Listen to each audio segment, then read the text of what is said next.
mi morúkọ ẹ but mo dá ẹ mọ̀ camera video dẹ̀ gbé ẹ bó ṣe máa ń mólè líle eléyìí ti mú ẹ already kò yẹ but like I said mi ti fẹ́ jẹ́ kó feel kó jalè o tí jalè you don't understand so mo fún ẹ láǹfààní mo fún ẹ ní 24 hours for you to DM me and find and declare yourself lagalaga. Oh, do you understand? You don't dey monitor me since I think so. Wọ́n ti lu Dele Omo ní jìbìtì o wonder shall never end. Kò tiẹ̀ wá síbi tí ṣe ò sí kò síbi táwọn èèyàn ò ti lè jalè.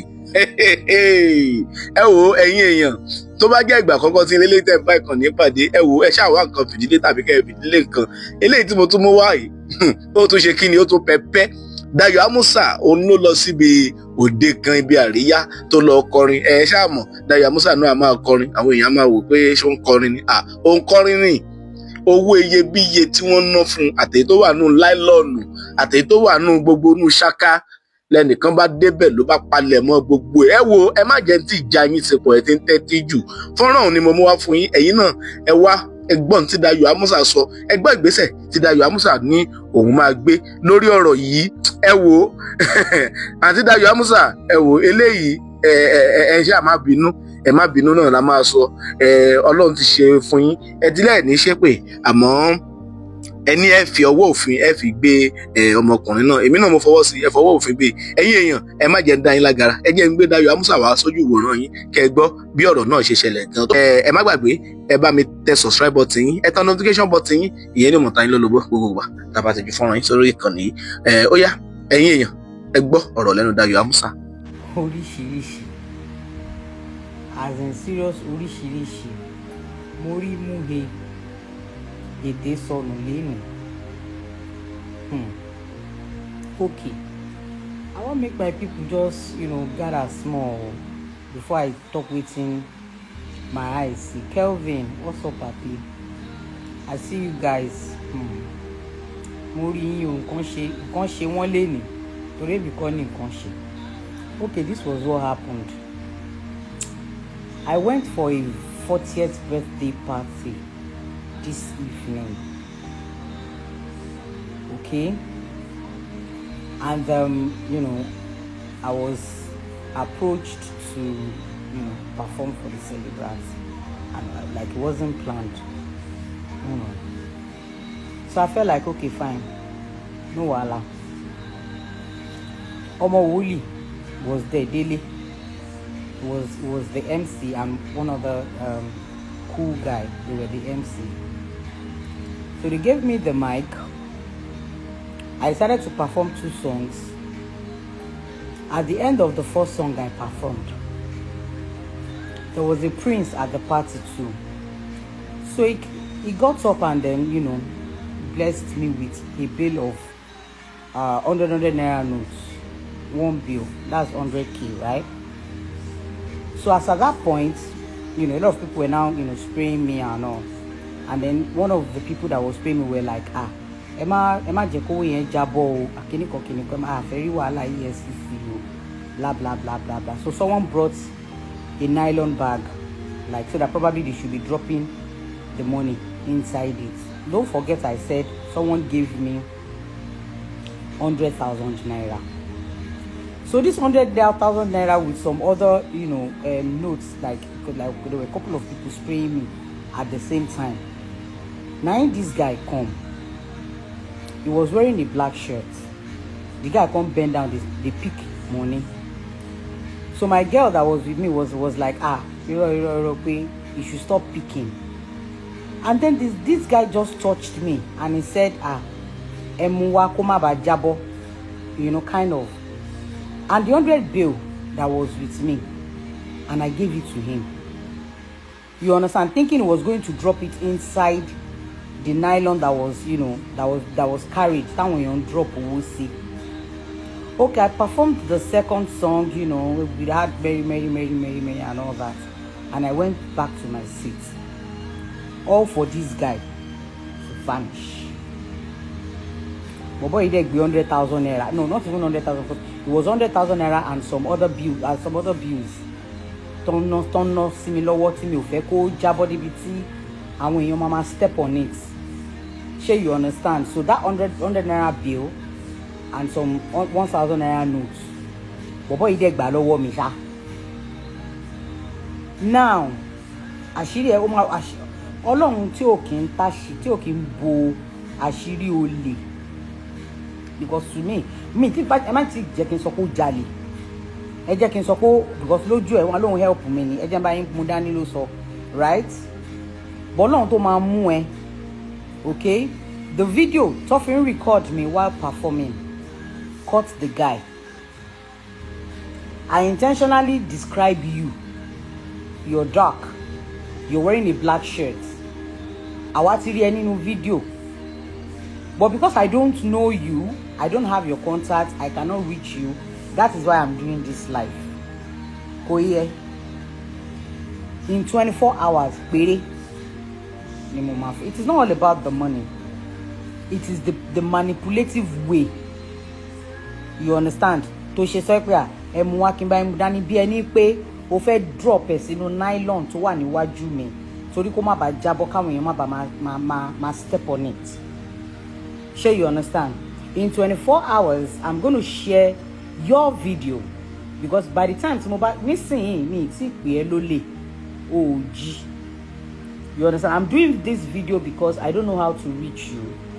But I know it is easy for you to reach me. It is easy for you to reach me. You can DM me. You know, my kini is Kilonpe. It's a public platform. You have access to it. So I'm doing you this favor. You understand? Because if you push me to post the video, to often record me when I was performing, mo te makoko te post yẹn fáwọn tèmi, tete oko mo mi le lọ́wọ́ ná. You understand? But if you push me to post the video when you came beside me, you were beside me, kó tó bẹ̀rẹ̀ CBS me. Sure, you understand? The video caught you when you were beside me and you were like, Emuwa, àbí nǹkan. It was just the 100,000 naira notes that I was holding while performing. So, tí jalè. So, you understand? Oba mi mú dání ni. But bóyá kí là ń sọ? Bóyá o feel pé bóyá o gbàgbé sọ́wọ́ after gbà tí mo lọ jókòó.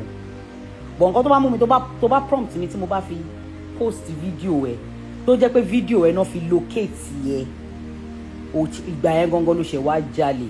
And I promise you, oh yeah, I know the bobo, no be play. I promise you, ipe o ma jẹyà yẹn gan. Mi ní sọ jù bẹ́ẹ̀ lọ. Like I said, it's not all about the money. It is the manipulative way tó ṣe gba owó yẹn lọ́wọ́ mi. Sure, you get what I'm saying? As a matter of fact, tó bá mú owó yẹn wá, èmi máa ṣe video, máa tún fún ẹ lówó yẹn padà. Yes. So for you to know, it's not all about the money. Bó ṣe gbà pé o bá mi mú dání yẹn, mi ò mọ reason tó owó yẹn ṣe tó fi wá pẹ́ lọ́wọ́ ẹ̀. So ká wá gbàgbé pé o gbàgbé ẹ̀. Kò yẹ. So for bọ̀ kú ọ wá mọ̀ pé kò kí ń ṣe torí owó yẹn. You don't understand. I want to see the honesty in you. Kò yẹ. I'm expecting you to DM me. Kó fẹjọ́ ara ẹ sunra ẹ. And like I said, mo intention àti fún ẹ lówó yẹn padà. Ni mo fẹ́ fún ẹ padà. But mo fẹ́ kó jáde. Mo fẹ́ kó jáde sí mi one on one. Kó DM mi fún ara ẹ. Tí má fi post video ibi tó ti wá sẹ́gbẹ́ mi tó ti sọ̀rọ̀ yẹn. Ìyẹn mi ní ṣe bí ẹni pé bóyá o gbàgbé mọ́. Máa mú ẹ lólè. Ìyàtọ̀ dẹ̀ fi ń jẹ olè. Màá make sure pé o jẹ́ gidi gan. Mi ìdẹ̀ ní jẹ́ ò ní jẹ́ lásán. O máa jẹ́ màá tún post yẹ. Ìgbà tó bá gbé yẹ màá tún post yẹ. Mo sọ pé mo ti sọ nǹkan tí mo máa ṣe. So wá kù sí ẹ lọ́wọ́. Let the game get going. Torúfọ mo mọ̀ fọ ní dédé nre mi lọ nílùú ẹ̀. 100,000 ní 1,000 naira new notes is 100,000 naira and they were spraying me while I was performing and the guy was like ẹ jẹ́ kí n bá yín mú dání because owó yẹn ó pọ̀ pẹ̀lú àwọn 1,000 naira other notes that people were spraying me and we don't want make EFCC come carry us say we dey step on top money So I held those money like this. Oh, de wa gba nígbà bí ẹni pé ó fẹ́ bá mi kó dání. Mo de perform tán kí n de yíjú padà, ó ti disappear. So like I said, I'm doing this video because I don't know how to reach you. But I know it is very easy for you to reach me. The only evidence I have against you is the video that was recorded while I was performing. Don't push me to release that video, because if I do, mo ti mú ẹ lólè nìyẹn. Kò jù bẹ́ẹ̀ lọ. Ẹ jẹ́ kí n ṣe ń jire Ìjẹ̀bú lè dàbí ẹni fọ egbò dáadáa.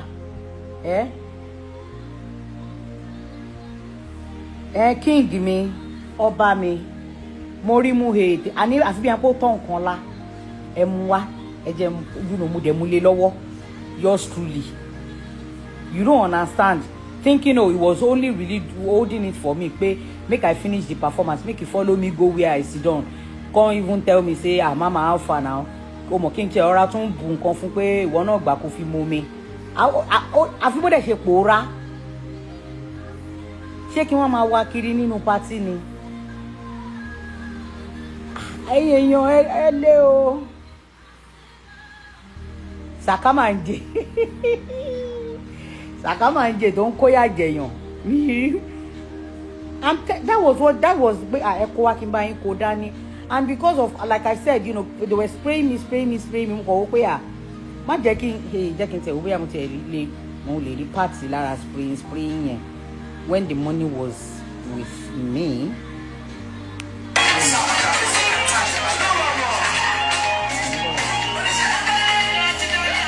Now this night,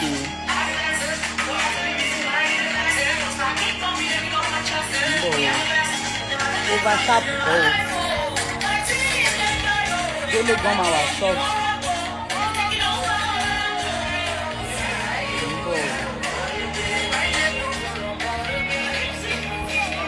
Àjọ máa mú ẹ sìn ní àtàwọn tó wà bí àjọ máa. Okay, you say you see the deal for my hand.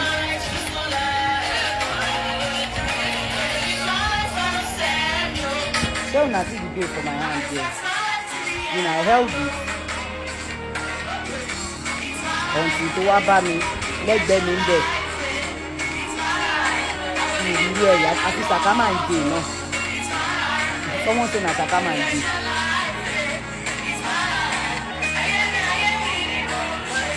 The guy just come meet me, tell me say make I bring the money, and I give am. I'm telling you.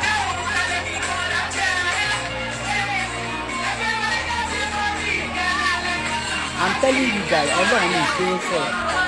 Bọ́mí yìí ní kí ẹ̀ débi tó ti wá bá mi. Látàbí ìṣe fẹ́ kọ́ mú ẹ lólè. You understand? Mi ìṣe fẹ́ kọ́ mú ẹ lólè. So tí ìjàlè o. You never steal. So you understand? Na person just give me that bill while I was performing. You understand? So that's the bill in my hand. Okay? That was the bill in my hand. But when you buy the bill still in my hand. The guy just come meet me say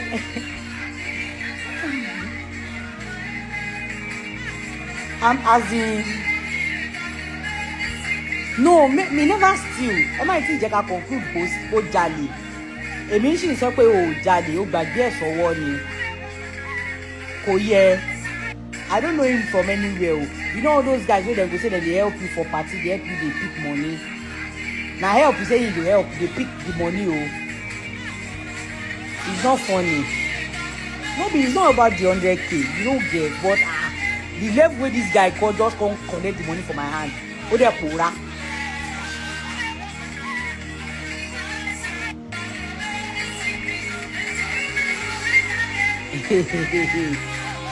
Camera àti video ti gbé already.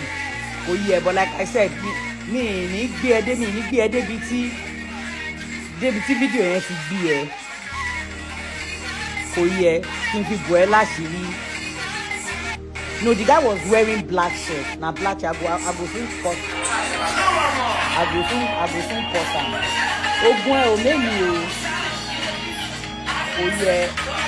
Me, I just felt it was because of people, people were watching no fún mi and kò sí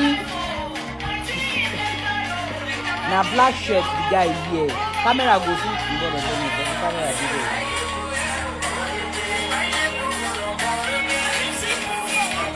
So you know no say camera. Oh yeah, come on, the camera wa lórí mi gan because this camera na my own camera be this one.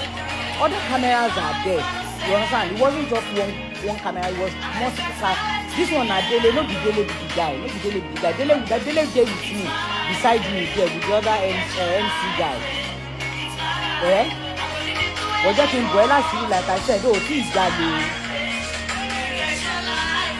You don't know, oh, see Jale. But my cost is so right. I get to stop. You saw the money for my hand now. By the time I go do the second performance, na black shirt guy here. Wait, I don't want to make you reach that place. Na black shirt guy here. Me moruko e, but mo da e mo. Camera video dey gbiye. Bó ṣe máa mo lelele. Eléyìí tí mú ẹ already. Kò yẹ. But like I said, me ti fẹ́ jẹ́ kó feel kó jalè. O ti jalè. You don't understand. So mo fún ẹ láǹfààní. Mo fún ẹ ní 24 hours for you to DM me and find and declare yourself laga. Oh, do you understand? You don't monitor me since I think so. You need to see the way the guy came to me. You don't understand. Ma ko esi tàbí ọmọjọ́ mẹ́jọ ayé ma já. Oh, get because like me ti fẹ́ pé ẹ lólè. No, I never use that. I never want to call you thief. You know, steal. You just help me keep the money. You understand? So I go post this thing directly. I go leave them for my page for 24 hours. So kò ní dàbí ẹni pé o rí. Share you get. Kò ní dàbí ẹni pé o lo èmi ló lo ṣujú wá àbí kí ló máa ń lọ yẹn ná. Bẹ́ẹ̀ ṣe máa ń lọ pa wo ẹ̀yin gangan ló ń pè ní owambe thieves. This one na owambe. Make I never label you. You know be owambe. Me, I don't see original owambe thieves. I swear. Wallahi. Me, I don't. This one a real original owambe thief. I don't be victim of original owambe thieves. Sure. I need the guy. I no look him twice. I not even change mouth. Say the guy just tell me say make I bring him, and I just give him like that.